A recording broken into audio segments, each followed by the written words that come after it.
Hey, what's going on guys? My name is Nick and welcome back to another episode of Technical. It's the show where Nick talks tech. I'm your host Nick, so let's talk tech. In a few other videos we discussed how changing the f-stop will change the amount of light in your scene, but that's not 100% true. Let's talk about t-stops. T-stops are the measurement of light passing through the lens. The T stands for transition, as in the transition of light passing through the lens. But Nick, didn't you say that f-stops determine how much light will hit your sensor? Yeah, but not really. You see, the wider the f-stop is, the wider the aperture is, the brighter the image will be. But we only talked about it in relative terms, stops of light, which is another video you can go watch after this one. But in summary, stops of light allow us to measure the differences between camera settings. So for example, going from f2 to f2.8 is a 1 stop of light difference. The amount of light in your scene will change by a factor of 2. And that's all well and good, but f4.5 on one lens might look a lot darker than f4.5 on another lens. So how do we account for the differences in lens models? This is where t-stops come in.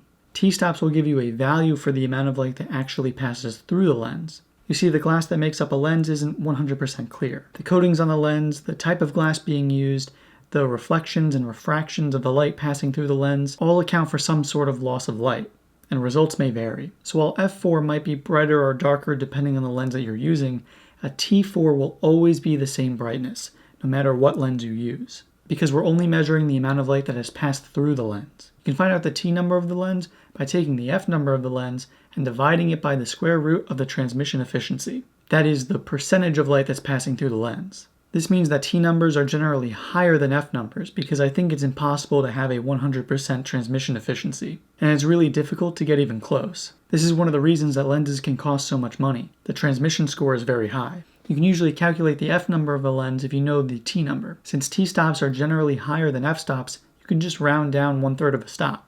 But if we know the f-stop of a lens, we can't accurately predict what the t-stop will be, because it could be slightly higher or it could be much higher. You would need to test to find out. The f number will tell you about the bokeh and the background blur of an image, but the t number will tell you about the actual amount of light that's passing through the lens. A t2.8 lens would gather the same amount of light as a theoretically perfect f2.8 lens. While any random f2.8 lens might give you a t2.8, or it might give you a t3, a t4.5, or even a t75. Again, you'd have to test to find out. When filming a scene with multiple cameras and multiple lenses, you're going to want consistency in lighting. Oftentimes, filmmakers will use different lenses to film one shot, so t-stops can help ensure an equal amount of light is hitting the camera each time. You could technically avoid this problem by using multiple monitors and checking the exposure each time, but that requires a lot of equipment and a lot of money and a lot of time, and you have to calibrate the monitors every single time, and it just becomes a pain. Another way around it would be to fix everything in post, but as we know, you can't always do that, unfortunately. You'll often see t-stops labeled on higher-end cinema lenses rather than photography lenses. This is because of the different needs of photographers and filmmakers. Photo lenses are typically labeled with an f-stop, while cinema lenses are typically labeled with a t-stop. This is because traditionally photographers care more about background blur, while filmmakers care more about the actual light that's hitting the scene. When in reality, I think we all need to care about both. More information helps us make better decisions. I should preface this by saying that f-stops are generally pretty good with figuring out how much light will be in your image. It might not matter that much, especially if you're using higher-end cinema cameras which can record a raw video anyway. They can give you a lot of leeway, although there are some outliers for sure. With that said, you can always check your lens on DxOMark. They keep a large database of pretty much every lens, or at least every modern lens. And usually t-stops will vary by 1/3 of a stop of light, maybe 1 stop of light at most. When taking pictures and shooting raw, this can be a relatively easy problem to fix. It's not a huge pain to edit the exposure of one image if your scene doesn't come out exactly the way you thought it would. And you probably won't notice too much of a difference if the exposure is slightly off when looking at a series of images. When filming video, a movie can have hundreds or even thousands of shots in it, so having to edit thousands of individual clips could be very time-consuming. Plus, movies and short films can often take days to film just one scene. Keeping things as accurate as possible can save a lot of time and save a lot of money.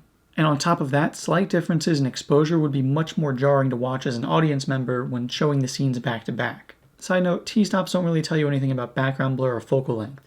That's a video for another day. Make sure you subscribe so you don't miss it. And because cinema lenses tend to be thoroughly tested, they end up being quite expensive. I mean, there's a lot of reasons why a lens could be expensive, but this brings us to our big question of the day.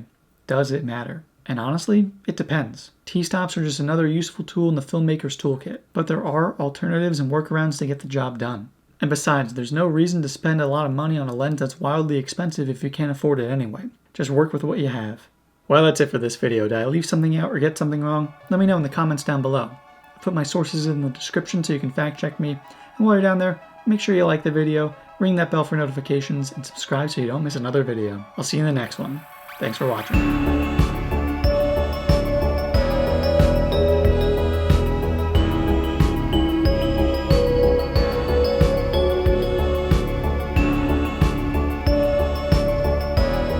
You see, the glass that makes up the lens isn't exactly clear.